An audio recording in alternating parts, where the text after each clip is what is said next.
नमस्कार दोस्तों, जगू का जीके हब में आपका बहुत बहुत स्वागत, बहुत बहुत आपको शुभकामनाएं और बहुत बहुत आभार। आज हम राजव्यवस्था की डेली कड़ी में वॉल्यूम 14 लेके आए हैं। वॉल्यूम 14 आज 27 तारीख को है और जो इसका विषय है वो है राष्ट्रपति।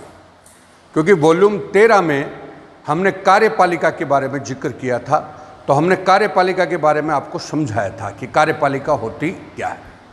तो कार्यपालिका के बारे में हमारा जो विवरण था वो वॉल्यूम 13 में था। आज हम वॉल्यूम 14 में कार्यपालिका का जो हेड है वो कौन है? राष्ट्रपति है। तो राष्ट्रपति के बारे में हम डिस्कस करने जा रहे हैं। देखिएगा, अब एक नॉर्मल वे में मैं और भी बता दूं, यही बात अगर कार्यपालिका का हेड जो देश में राष्ट्रपति है तो उसी प्रकार से राज्य में कौन है? राज्यपाल है। मैं दोस्तों इसलिए बताना चाह रहा हूँ कि आपको राज्य का इसलिए बताता हूँ कि उससे ज़्यादा पढ़ना न पड़े, बस केवल नाम ही आप देख सकते हो, क्योंकि चीज़ें सामान्यतः यही आएंगी। तो देश में कार्यपालिका का हेड राष्ट्रपति है, तो राज्य में कौन है? राज्यपाल है। समझ गए? इसी प्रकार आज का जो हमारा टॉपिक होगा वो राष्ट्रपति होगा और राष्ट्रपति का हमने पार्ट ए रखा है। कौन सा? Part A. क्योंकि राष्ट्रपति का टॉपिक थोड़ा बड़ा है, तो इसके part A B C D तक आएगा, क्योंकि इसमें नाम वगैरह सारी चीज़ें अपन देखेंगे तो सारी काफ़ी आएगा। तो एक बार आज का जो टॉपिक है उसके बारे में आप स्क्रीनशॉट ले लीजिए और फिर अपन उसको आगे बढ़ाते हैं।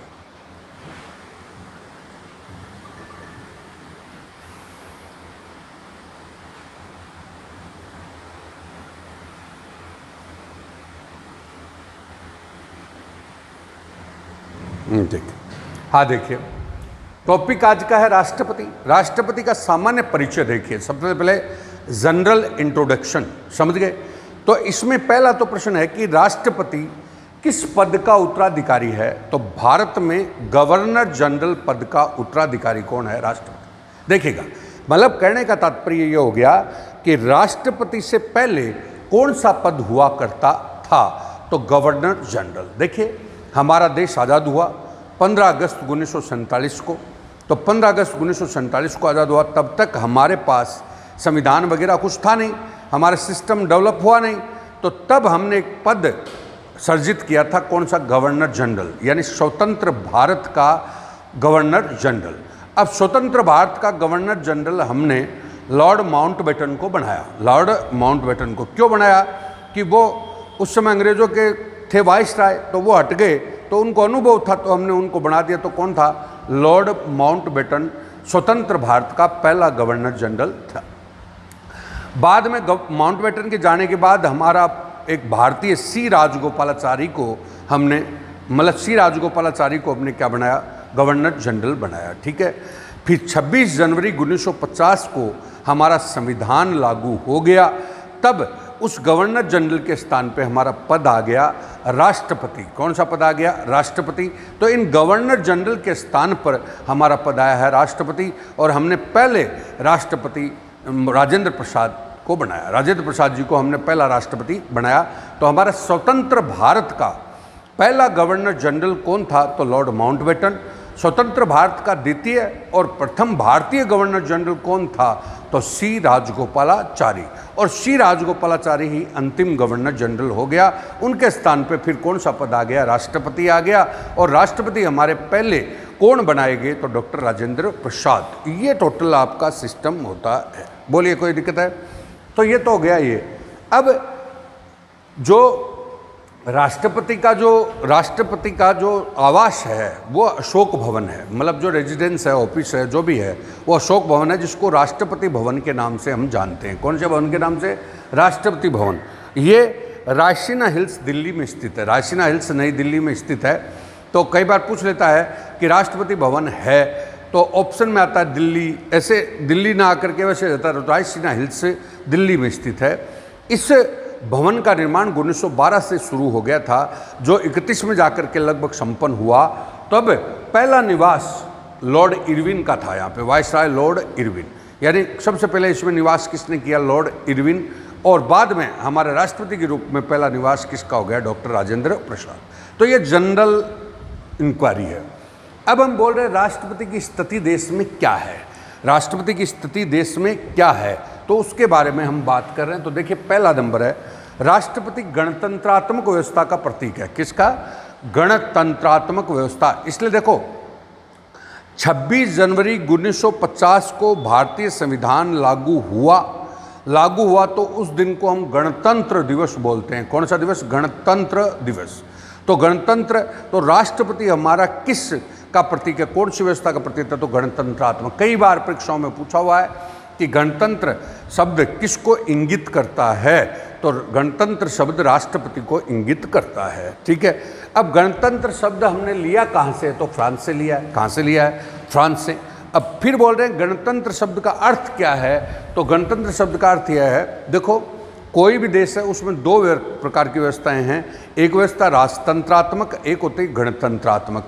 राजतंत्रात्मक मतलब राजा होगा, वो शासन का हेड होगा और वो पद वंशानुगत होगा। समझ गए? तो वो तो कौन सा आ गया? राजतंत्रात्मक। जैसे ब्रिटेन है, ब्रिटेन में ताज होता है, वो वंशानुगत है और वो राजतंत्र है। उसी प्रकार से आप जापान में देखते हैं तो वहाँ का जो राजा है वो शासन का हेड है, जो मतलब वंशानुगत है। जबकि हमारे यहाँ पे शासन का जो हेड है वो राजा न होकर के, वंशानुगत न होकर के, हमारे यहाँ जनता द्वारा अप्रत्यक्ष रूप से चुना हुआ प्रतिनिधि है। जनता द्वारा अप्रत्यक्ष रूप से चुना हुआ प्रतिनिधि है। जनता द्वारा अप्रत्यक्ष रूप से चुना हुआ प्रतिनिधि है। अब देखिएगा, ध्यान दीजिएगा। नंबर 1, जैसे हम पहला वोट, हम जहाँ भी रहते हैं तो पहला वोट, हम जिस क्षेत्र में रहते हैं तो विधानसभा क्षेत्र होता है हमारा, तो पहला वोट हम विधानसभा के लिए एमएलए को देते हैं। दूसरा वोट हम जिले स्तर पर रहते हैं तो हमारा निर्वाचन क्षेत्र होता है, तो लोकसभा निर्वाचन क्षेत्र होता है, तो लोकसभा के लिए हम दूसरा वोट किसको देते हैं? एमपी को। तो हमारा पहला वोट तो एमएलए को जाता है। एमएलए से क्या बनती है? विधानसभा। एमएलए से क्या बनती है? विधानसभा। दूसरा वोट हमारा एमपी को जाता है। एमपी से क्या बनती है? लोकसभा। एमपी से क्या बनती है? लोकसभा। समझ गए? अब देखिए, विधानसभा वाले वोट किसको देते हैं? राज्यसभा को। विधानसभा वाले वोट किसको देते हैं? राज्यसभा को। तो हमने क्या किया? पहला वोट हमने एमएलए को दिया, एमएलए से क्या बनी? विधानसभा। दूसरा वोट हमने एमपी को दिया, एमपी से क्या बनी? लोकसभा। और फिर एमएलए जो विधानसभा वाले थे उन्होंने वोट किसको दिया? राज्यसभा को। और ये तीनों वोट मिलकर के किसको देते हैं? तो राष्ट्रपति को। तो अब एक बार बोलेंगे वापस, राष्ट्रपति के चुनाव में कौन कौन सी संस्थाएं भाग लेती हैं? तो विधानसभा, लोकसभा और राज्यसभा। और ये हमने जो वोट दिया है उसमें बाद में वो हमारे प्रतिनिधि के रूप में वोट देते हैं, तो अप्रत्यक्ष निर्वाचन होता है। तो ये राष्ट्रपति का गणतंत्रात्मक व्यवस्था का प्रतीक हो गया। तो 3 शब्द हो गए, इसमें वापस बोल रहा हूँ। नंबर 1, गणतंत्र दिवस हम कब मनाते हैं? बोलिए, गणतंत्र दिवस हम कब मनाते हैं? तो गणतंत्र दिवस हम 26 जनवरी 1950 को पहला गणतंत्र दिवस मनाया गया, यानी 26 जनवरी को हम गणतंत्र दिवस मनाते हैं। ठीक है। उसके बाद गणतंत्र व्यवस्था कहाँ से ली है? तो फ्रांस से। गणतंत्र व्यवस्था किसको इंगित करती है? तो राष्ट्रपति को। अब राष्ट्रपति का क्यों करती है? तो मैंने बताया ये मतलब ये प्रतिनिधि है वो हमारा वंशानुगत न होकर के क्या है? निर्वाचित है। और निर्वाचन कैसे होता है? तो मैंने बता दिया, 3 लोग इसमें भाग लेते हैं, विधानसभा, लोकसभा और कौन सा? राज्यसभा। इस प्रकार से आप देखते हैं। तो नंबर 1 गणतंत्रात्मक व्यवस्था। ठीक है। अब आता है दूसरा पॉइंट। दूसरा पॉइंट है देश का संवैधानिक प्रमुख है। देश का क्या है? संवैधानिक प्रमुख। देखिए, संवैधानिक प्रमुख से मतलब क्या है वो समझिएगा। संवैधानिक का मतलब हमारा जो संविधान है वो संविधान की जो पूर्ण रूप से जिम्मेदारी प्रतीकात्मक रूप से दी है वो राष्ट्रपति को दी है। पूर्ण रूप से जिम्मेदारी जो दी है वो राष्ट्रपति को दी है। तो देखिए, संविधान के संरक्षक के रूप में कार्य करता है। हालांकि संविधान पर समीक्षा करने का जो काम है वो तो सर्वोच्च न्यायालय का है, लेकिन उसका संरक्षक, उसके मतलब एक जिम्मेदार व्यक्ति के रूप में जो काम करता है वो कौन करता है? राष्ट्रपति। उदाहरण बोल रहा हूँ, जैसे राजस्थान में ये सिनेरियो हो रहा है, राजस्थान का पॉलिटिकल सिनेरियो इन दिनों चल रहा है कि भाई अधिवेशन को लेकर मांग की जा रही है, उनकी सदस्यता बर्खास्तगी को लेकर मांग की जा रही है। तो आपने देखा हो तो राज्यपाल को इन्होंने कहा, तो राज्यपाल गवर्नर जयपुर के मतलब राजस्थान के गवर्नर को इन्होंने मांग की कि साहब हमारा अधिवेशन बुलाया जाए। अब गवर्नर ने ये बात नहीं सुनी ना, तो कल आज पेपर में जैसे आया कि हम पूरे देश में राजभवनों का घेराव करेंगे, राष्ट्रपति को भी इसका ज्ञापन देंगे। तो अंतिम कड़ी कौन है? राष्ट्रपति है। उधर आपको बताए अपील कहाँ पर कर दी? सर्वोच्च न्यायालय में। तो ये संविधान में जो भी बात है उसकी समीक्षा संरक्षक के रूप में एक तो राष्ट्रपति काम करता है और उसकी समीक्षा के संरक्षक के रूप में कौन करता है? सर्वोच्च न्यायालय काम करता है। तो ये मैंने आपको बताया, देश का संवैधानिक प्रमुख भी है। अब आइए तीसरी बात, देश का नाम मात्र का प्रमुख है। देश का क्या है? नाम मात्र। देखिए, संपूर्ण नाम तो राष्ट्रपति का है, संपूर्ण नाम तो क्या है? राष्ट्रपति का है, लेकिन कार्य संचालन कौन करता है? प्रधानमंत्री। तो हमारे देश का जो प्रधानमंत्री है वो वास्तविक है और नाम मात्र का कौन है? यानी नाम तो सारे के सारे किसके नाम पर होंगे? काम राष्ट्रपति के, लेकिन उनका संचालन कौन करेगा? प्रधानमंत्री। जैसे आईएएस में एक क्वेश्चन आया है, वो देखिए कैसे आया इसी पंक्ति पे कि भारत का राष्ट्रपति दादा दादी के समान है, भारत का राष्ट्रपति दादा दादी के समान है, नई पीढ़ी उसकी बात माने तो माने, नहीं तो नहीं माने।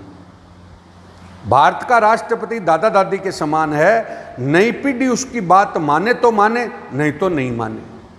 तो यहाँ पर बात स्पष्ट रूप से आ गई कि राष्ट्रपति कोई भी, मतलब जैसे कोई भी विधेयक पास होता है तो लोकसभा पास कर देगी, राज्यसभा पास कर देगी, राज्यसभा के बाद राष्ट्रपति के पास क्या आएगा? साइन होने के लिए आएगा, साइन होने के लिए आया तो राष्ट्रपति ने साइन कर दिया।